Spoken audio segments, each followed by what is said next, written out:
तीव्र हेबारे लागिछि स्टीयरिंग छाड़ आंदोलन। निजर हक पई ड्राइवर अनिर्दिष्ट काल पई छाडिछंती स्टीयरिंग। ठप होई पड़िछि ट्रांसपोर्टिंग। रास्तारे गडुनी यात्रीवाही गाड़ी। गंतव्य स्थल को जीवा आसिबा करिबारे लोके नाही नथिबा असुविधार सामना करुछंती। घन घन सरकार को सह महासंघर बसुछि बैठक हेले बाहरुनी निष्कर्ष जहाकु नै देखा दैछि राजनीति। संघर सभापति प्रसाद मेंडुली कहिछंती आंदोलन जारी रहिबो। सरकार को पक्षरु हमकु संतोषजनक उत्तर मिली नाही। मुख्यमंत्री किंबा परिवहन विभाग आम दाबी को लिखित भाव में प्रतिश्रुति दियंतु। श्रृंखलित भाव में आमे प्रतिवाद करी सरकार को निष्पत्ति को अपेक्षा करिछु। काहेकि ना पूर्वरु भी हमकु प्रतिश्रुति देइथिले भी पूर्ण करि नाहंती। तो निहाती भाव में गतकाली सरकार डाकरा डाकिथिले एवं आम 30 जिल्ला भाई मान को गोटे टीम बना जाइथिला। टीम जाइथिला एवं आमर राज्य कोषाध्यक्ष आदित्य भाई मध्य सांगरे जाइथिले। सेठी आलोचना जहाँ भी हला निहाती भाव में भल आलोचना हला, किंतु जोटा कि शांति प्रदान कला भलिया नुह कहबाक पड़ुछि। कारण समस्त दाबी तो पूरण करिया पई सरकार राजी होइछंती।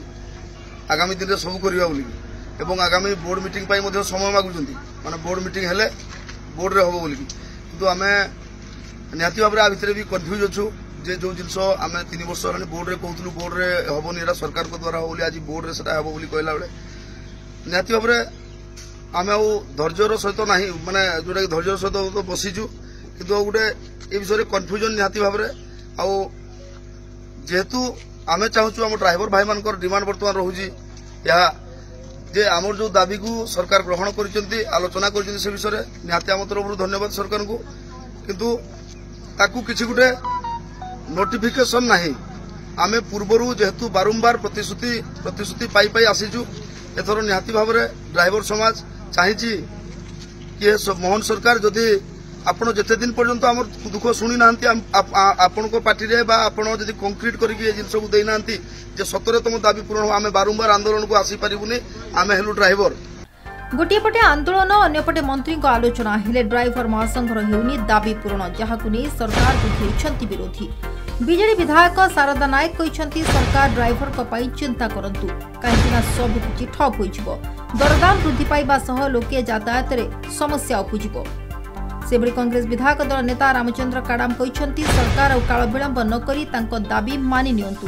बीजेपी विधायक रघुनाथ जगदलांक जुक्ति सरकार तांको सह विचार विमर्श करुछंती, बारंबार आलोचना करुछंती, खूब शीघ्र समाधान हेबो। मुख्यमंत्री निजे बहुत चित्कार करथिले ड्राइवर समस्या को समाधान करो।